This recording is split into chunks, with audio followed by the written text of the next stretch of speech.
Hello, good morning students. Today's topic is electric field intensity at equatorial point and electric field intensity at any point of electric dipole and torque on electric dipole in external field. Electric field intensity at equatorial point.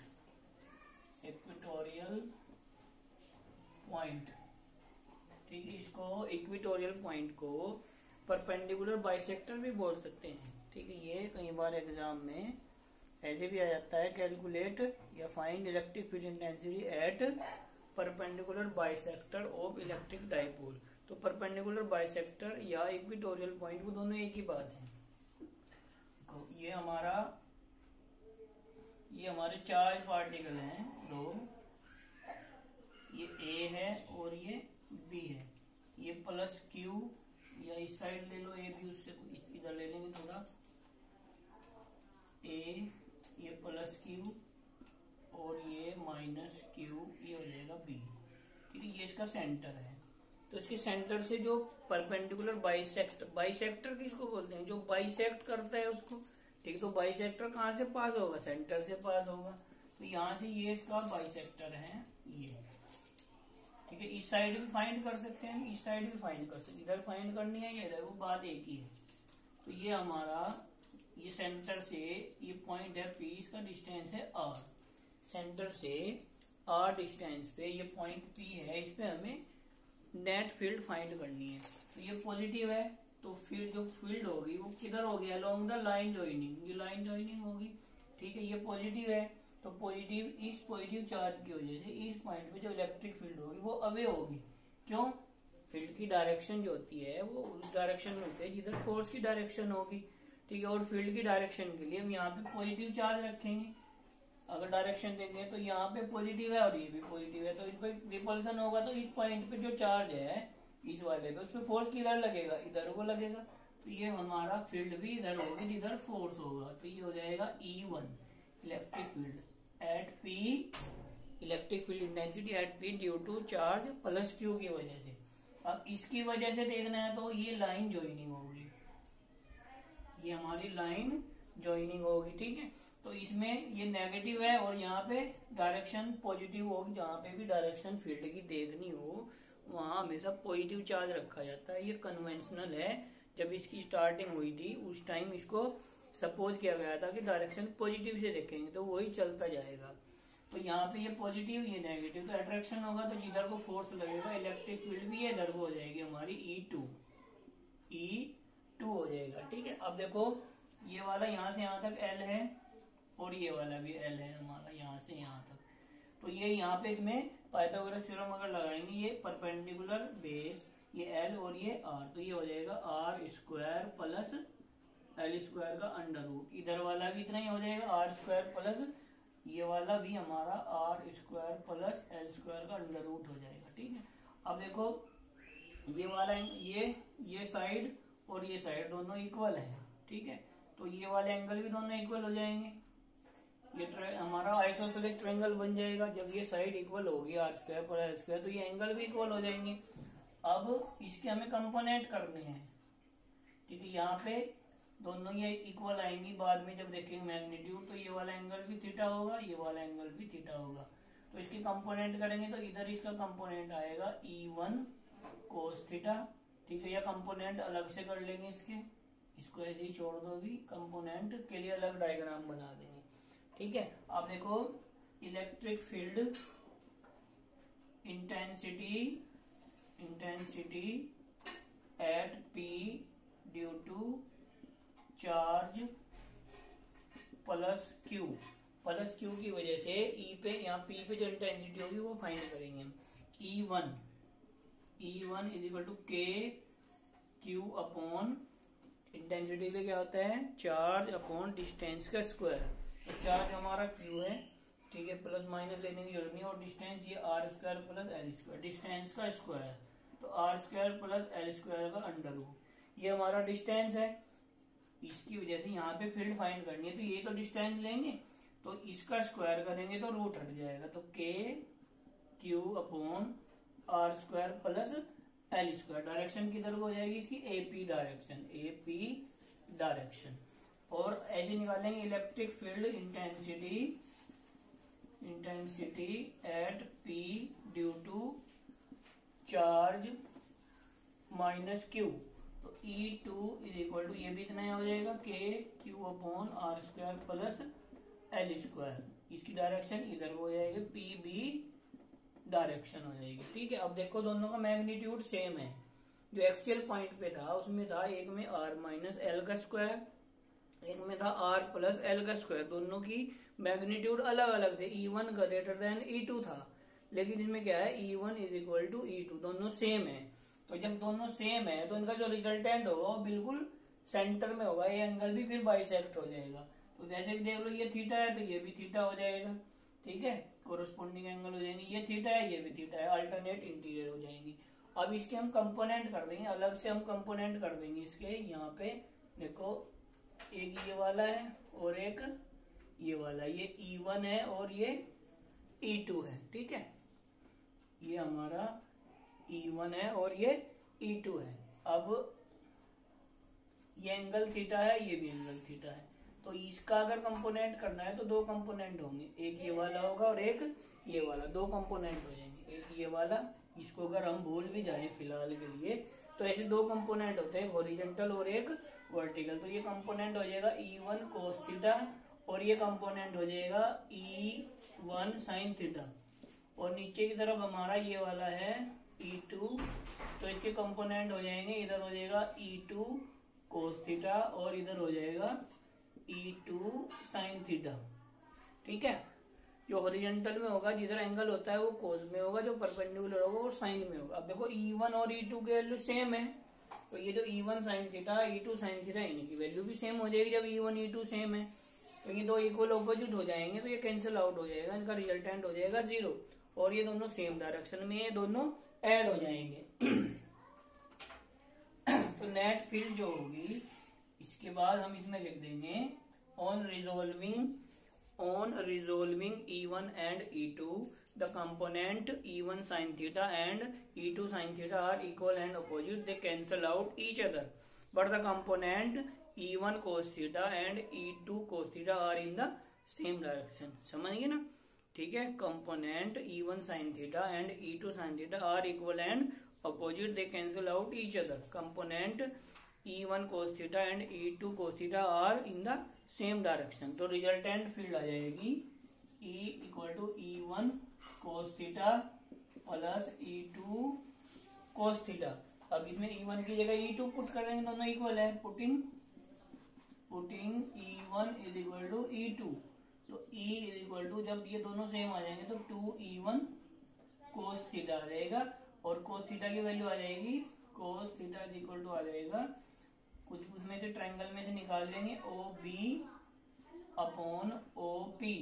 ठीक है, base upon hypotenuse, तो ये आ जाएगा L upon R square plus L square का under root. इसमें value put करेंगे, putting value of E1 and cos theta. देखो डायग्राम मेन है और कुछ नहीं है। प्लस चार्ज की अगर फील्ड निकाल लेंगे तो चार्ज अपॉन डिस्टेंस का square, Q upon R square plus L square, और जब E2 निकालेंगे वो भी इतने आ जाएगा। ठीक है, मेन बात क्या है, ये डायग्राम कंपोनेंट करने हैं। ठीक है, जिधर एंगल होता है थीटा वो कोस में होता है, उसके परपेंडिकुलर साइन में होता है। साइन वाले कैंसिल हो जाएंगे, कोस वाले ऐड हो जाएंगे, बस बाकी कैलकुलेशन ही तो है। तो यहाँ पे वैल्यू पुट करेंगे, E equal to 2KQ upon R square plus L square, 2 ये E1 की वैल्यू हो जाएगी, cos थीटा की वैल्यू हो जाएगी L upon R square plus L square का अंडर रूट। तो E is equal to KQ into 2L। इस 2 को L के साथ लिख लेंगे ताकि इसको हम P बना सकें, और अपॉन में हो जाएगा R square plus L square की पावर 3/2। ठीक है, 1 पावर ये हो जाएगी, 1/2 ये हो जाएगी, तो 1 प्लस 1/2 3/2 हो जाएगा यहाँ पे। तो ये हो जाएगा putting Q into 2L is equal to P। इसकी जगह P पुट कर देंगे तो E इज इक्वल टू आ जाएगा KP upon R square plus L square की पावर 3/2। ठीक है। इफ डायपोल इज स्मॉल, अगर डायपोल स्मॉल हो तो आर की जो वैल्यू है आर ग्रेटर देन एल और R square much greater than L square हो जाएगा। तो R square plus L square approximately are square लिख देंगे, एल स्क्वायर को छोड़ देंगे, सिर्फ इतना भी लिख सकते हैं। इफ डायपोल इज स्मॉल ये लिख देंगे। उसके बाद if dipole is small than R square plus L square approximately equal to R square. यहाँ पे रखेंगे E is equal to K P upon R square की पावर 3/2। तो ये 2 से 2 कैंसिल हो जाएगा, तो E is equal to K P upon R की पावर 3। तो ये हमारे दो फॉर्मूले, एक एक्सियल पॉइंट पे और एक इक्वेटोरियल पॉइंट पे है।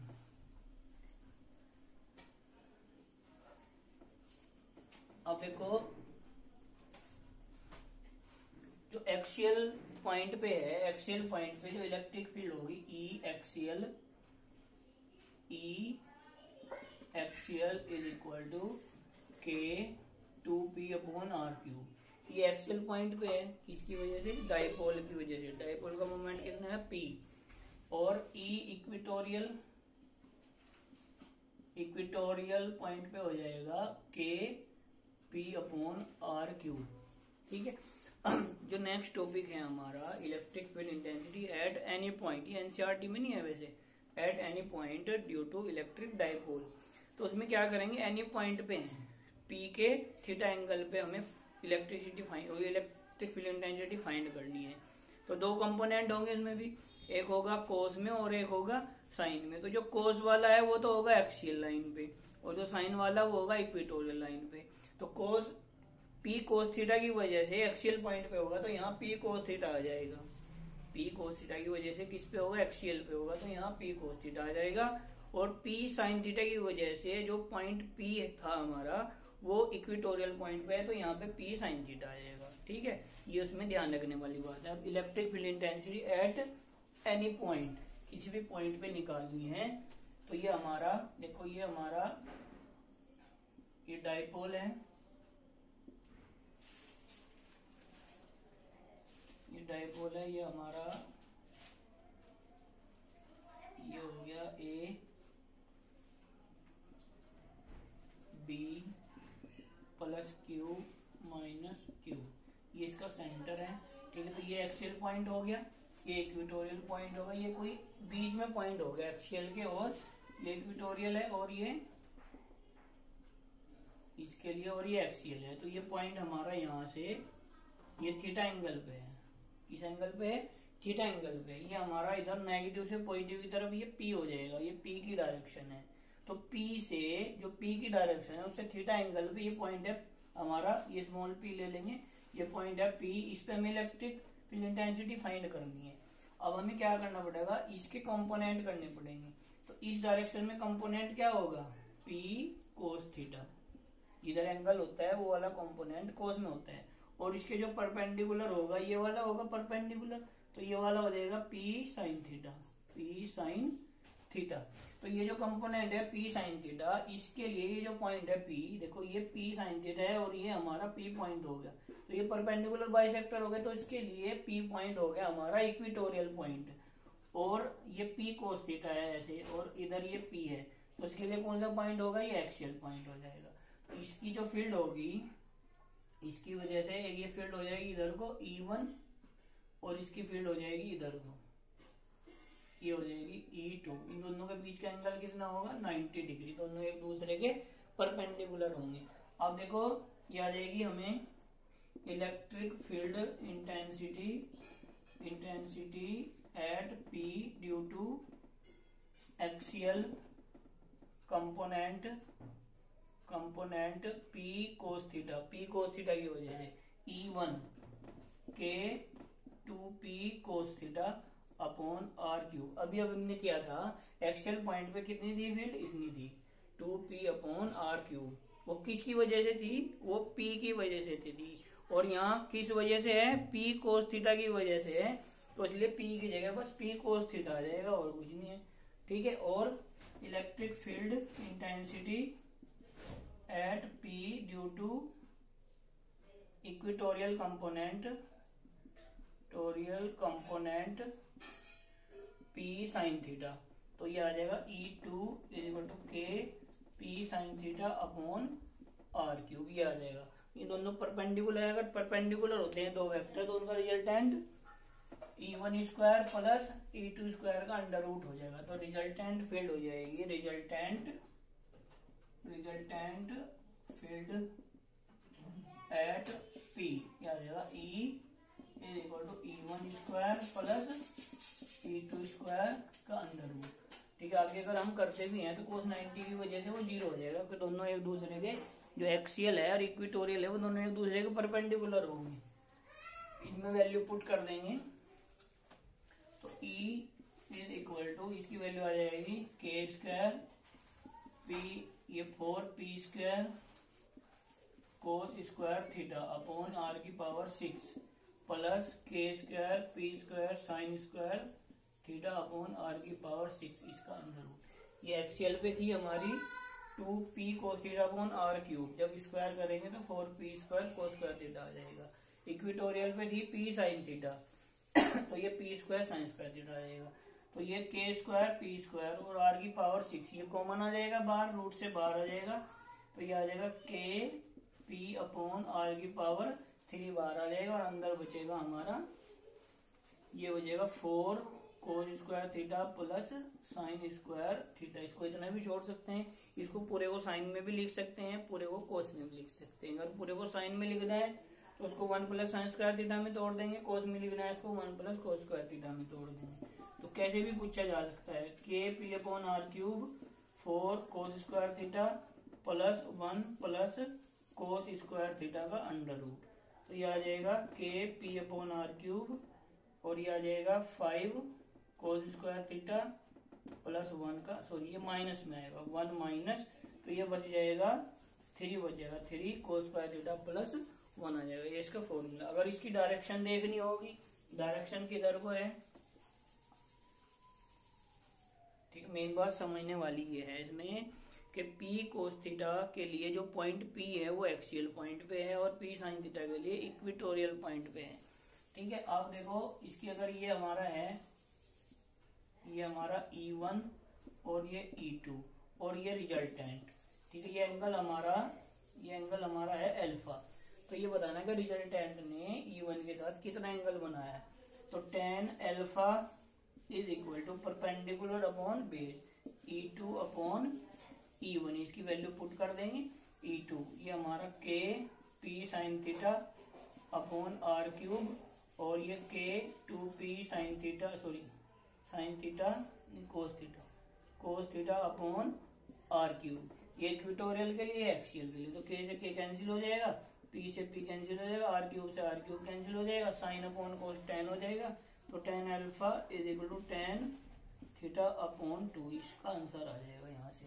ठीक है, अब है torque on electric dipole in external electric field. जो एक्सटर्नल इलेक्ट्रिक फील्ड में टॉर्क निकालना है, सिंपल सी बात है, कोई ज्यादा बड़ी बात नहीं है। ये हमारी इलेक्ट्रिक फील्ड है पॉजिटिव से नेगेटिव की तरफ। सपोज करो ये कोई प्लेट है ऐसे, पॉजिटिव प्लेट नेगेटिव प्लेट, ठीक है। अब यहाँ फील्ड की तरफ होगी पॉजिटिव से नेगेटिव की तरफ, ये फील्ड की डायरेक्शन हो जाएगी। ये कोई डाइपोल है, ऐसे रखा है ये डाइपोल, ये हमारा प्लस क्यू, ये पॉइंट ए, ये माइनस क्यू पॉइंट बी, ठीक है। तो इस पे फोर्स लगेगा, ये पॉजिटिव है, ये पॉजिटिव है, फोर्स किधर को लगेगा, repulsive along the line joining, तो ये हो जाएगा F1 is equal to Q E. Suppose ये जो इलेक्ट्रिक फील्ड इंटेंसिटी है वो ई है इसकी, और यहाँ पे ये माइनस ये प्लस, तो नेगेटिव पॉजिटिव अट्रैक्शन होगा, तो फोर्स किधर को लग जाएगा, इधर को लग जाएगा, F2 is equal to Q E होगा ये वाला भी। ये सपोज करो ये थीटा एंगल पे है, ये माइनस चार्ज है, ये प्लस है, तो P की डायरेक्शन किधर को हो जाएगी, इधर को, नेगेटिव से पॉजिटिव की तरफ P की डायरेक्शन होती है। ये थीटा है तो इसके हम ये dash dash dash dash A B C, ये 90 है, ठीक है। ये थीटा है तो ये भी थीटा हो जाएगा, ये पूरा यहाँ से यहाँ तक कितना हो जाएगा 12, इसकी लेंथ हमने 12 सपोज की हुई है। तो अगर इसके हम कंपोनेंट करते हैं तो ये वाला हो जाएगा 12 कोस थीटा, और ये वाला हो जाएगा 12 साइन थीटा। वैसे भी हम कर सकते हैं इसको, अगर हम देखें इस ट्रायंगल में cos theta is equal to base B C upon hypotenuse A B. तो बी सी अपॉन 12, तो B C is equal to आ जाएगा 12 कोस थीटा। इसको हम डायरेक्ट लिख सकते हैं, B C is equal to 12 cos theta आ जाएगा, और ये वाला ए सी 12 साइन थीटा आ जाएगा। ठीक है, तो force on plus Q act along the direction of electric field, जो प्लस वाला है उस पे फील्ड की डायरेक्शन में फोर्स लगेगा। ठीक है, और force on negative charge act opposite to the direction of electric field के, वो ऑपोजिट लगेगा उसमें। ठीक है, तो these two force form a couple. ये दो फोर्स, जैसे ये है, इस पे एक फोर्स इधर को लगाया, एक इधर को लगाया, तो इसको ये रोटेट कर सकते हैं, तो उसको हम बोल देंगे कपल बोल देंगे। जैसे ताले में चाबी लगा के खोल देंगे, तो इससे इधर को लगाएंगे, इससे इधर को, तो वो भी हमारा टॉर्क हो जाएगा। तो जहां पे हम रोटेट करने की टेंडेंसी होगी वहीं पे हम टॉर्क निकालते हैं। अब इसमें सीधा हो जाएगा टॉर्क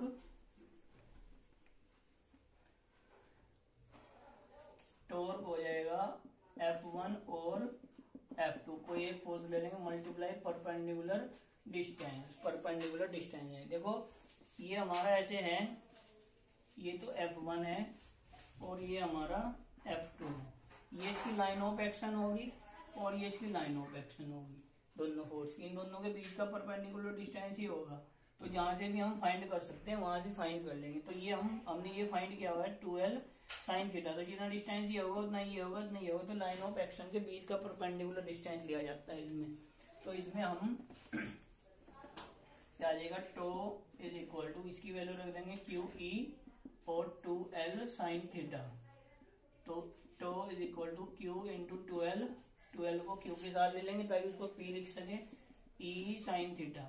तो ये हमारा क्यू इंटू 12 हो जाएगा पी, स्मॉल पी लिख देंगे, तो टॉर्क हमारा आ जाएगा पी ई साइन थीटा।